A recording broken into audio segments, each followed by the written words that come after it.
All right, so have you ever felt like the world is trying to distract you from actually thinking? Yeah. Today we're doing a deep dive into Ray Bradbury's Fahrenheit 451. Oh, good one. And trust me, it's more relevant than ever. It really is. And we often hear Fahrenheit 451 and think book burning censorship, like you said. But the genius of Bradbury is how he weaves a much deeper warning into this dystopian future. Right, like we've got the Wikipedia article, a literary analysis, and here's the thing.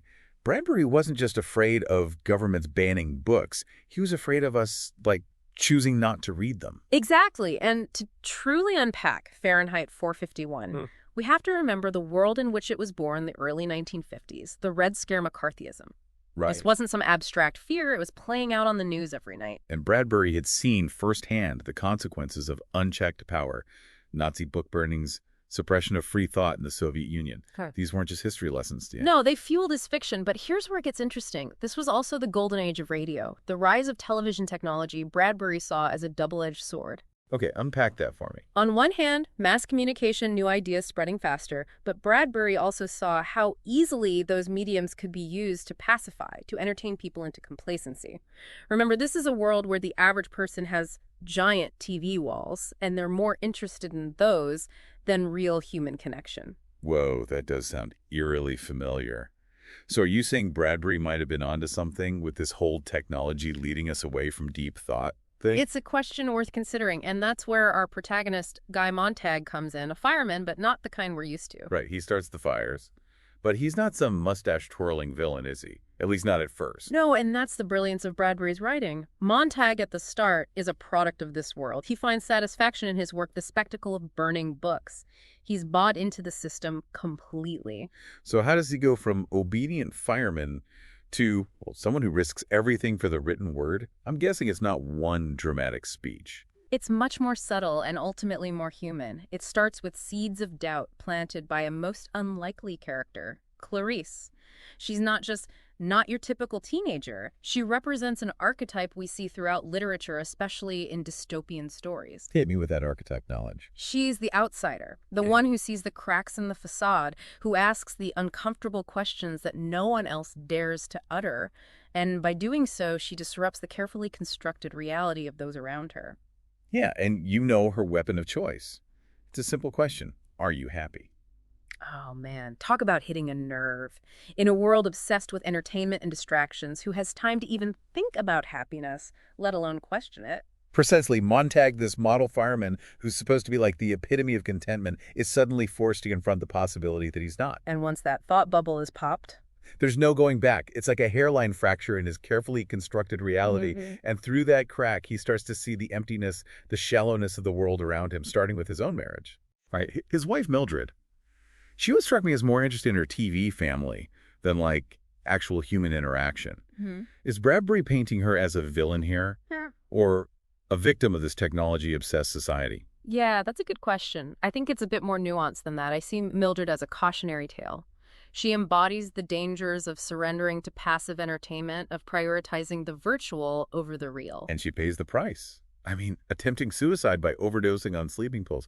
That's dark even for a dystopian novel. Yeah, it's a chilling reflection of a society that's lost touch with genuine human connection. You know, remember how the EMTs who treat Mildred barely react? It's become so commonplace they're desensitized. Yeah, that's a good point. Okay, so we've got Clarisse, the curious outsider Mildred, lost in her virtual world. But it's not just them, right? Bradbury creates this whole cast of characters, each highlighting a different facet of this society. Absolutely. And perhaps one of the most fascinating and unsettling is Captain Beatty Montag's boss.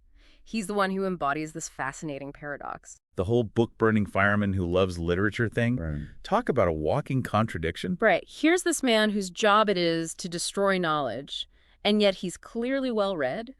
He quotes classic literature, engages in these almost poetic monologues about the dangers of books. It's like he's waging a war against the very thing he finds intellectually stimulating. So what's his deal? Is he trying to warn Montag on the sly? Showing him both the allure and the supposed danger of knowledge? Or is there something darker at play? That's the question that keeps readers, and I'd argue Bradbury himself, pondering Beatty's motives. Is it fear? A twisted sense of duty? or a genuine belief that ignorance is bliss in this world. And let's not forget that scene Beatty pushing Montag to burn his own house down after discovering his hidden stash of books. Oh, yeah. Talk about an intense game of cat and mouse, and that duality, that push and pull between knowledge and censorship is central to the entire novel. But for me, one of the most powerful moments comes with the old woman who chooses to die with her books. That scene always gets me. She's not fighting, not arguing. She's making a statement. Exactly. It's a silent act of defiance that speaks volumes. She recognizes the power of the written word, its ability to provide solace meaning even in the face of death. And for Montag, witnessing that unwavering conviction becomes a turning point. He begins to grasp that there must be something truly profound within those pages if someone would choose death over a life devoid of them. It's like she's making a stand saying, if these books are so dangerous, then I choose danger. And that actually brings us to the title itself. Fahrenheit 451. It's not just some random number, right? No, not at all. It's the temperature at which paper burns. Oh, wow. Bradbury's not being subtle here. He's highlighting that point of no return, the moment when knowledge is literally consumed by flames. Yeah, it makes you think about the fragility of information. Yeah. In the digital age, we might not have book burnings in the literal sense, but what about the information that gets, buried by algorithms, silenced by censorship, or just lost in the constant noise of the internet? Right, it's an unsettling parallel, isn't it? Bradbury was warning about the dangers of mass media, of technology being used to control thought, and here we are in a world where algorithms curate our news feeds, where misinformation spreads like wildfire, and where attention spans seem to be shrinking by the day. Yeah, it's almost like he predicted the rise of social media and the 24/7 news cycle. Are we all slowly becoming Mildred, glued to our screens content with a steady diet of shallow entertainment and bite-sized information? It's a question worth pondering, but remember, Bradbury also gives us hope. He gives us Montag's journey from complacent fireman to someone who risks everything for knowledge, for meaning, for something more than the empty promises of his society. So are you saying there's hope for us yet?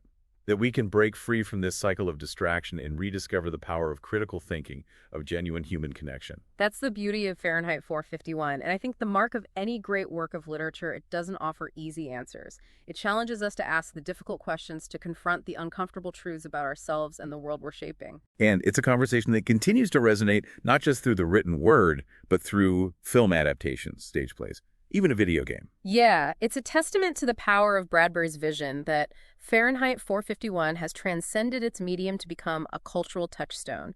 It's a story that sparks debate, that challenges our assumptions, and ultimately reminds us of the enduring power of the human spirit to question, to resist, and to seek meaning in even the most dystopian of circumstances. Well said. And that brings us to our final thought for you today. If you could only save one book from a world that's outlawed reading, what would it be and why? What knowledge, what story would you carry with you, hoping to one day share it with a world hungry for something more? Think about it. That's all the time we have for today's deep dive. Till next time, keep those pages turning and those minds engaged.